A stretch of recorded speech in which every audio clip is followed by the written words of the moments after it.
Kilichojitokeza jana actually sio tishio la kiusalama wa mtandao wa Tanzania. Kilichotokea jana ni watu ambao akaunti zao zimeingiliwa na kuwekwa taarifa potofu. Sasa zile ni akaunti binafsi ambayo hata mimi ninayo, Savera nayo na mtu mwingine anayo, na sisi ndio tunaozioperate. Sasa ni lazima Watanzania tutofautishe.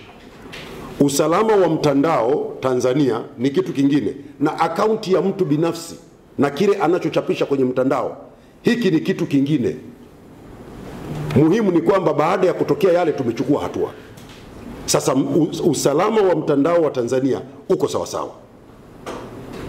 Tulichokifanya tangu jana kwanza ni kufuatilia zile akaunti. Tunajua kuna akaunti ya Jeshi la Polisi, kuna akaunti ya TIC, kuna akaunti ya Airtel, kuna akaunti ya kuna waandishi wa habari, kuna yule Odemba wa Star TV, nimeona na akaunti zingine. Wahalifu wameingia huko, wamechapisha taarifa potofu zenye kuleta taharuki. Tunawatafuta na niwahakikishie tutawapata, kwa sababu kwa uwekezaji ambao serikali imeufanya TCRA pale, hakuna namna ambavyo tunaweza tusimpate mtu. Litakuwa swala la muda tu. Hatukukupata leo, tutakupata kesho, tutakupata kesho kutwa, tutakupata wiki ijayo. Kosa la jinai ni kosa la jinai tu. Wamekwenda wamechapisha taarifa zisizokuwa sahihi, waliohusika kwenye hii kazi tutawatafuta, na tukiwapata tutawajulisha wananchi.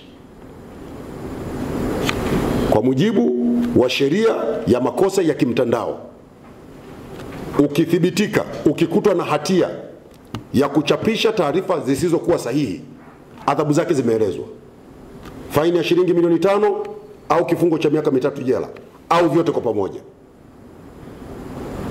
Kwa hiyo mimi ni waombe wa Tanzania wale ambao wanajihusisha na upotoshaji mtandaoni, acheni, tutawafikia.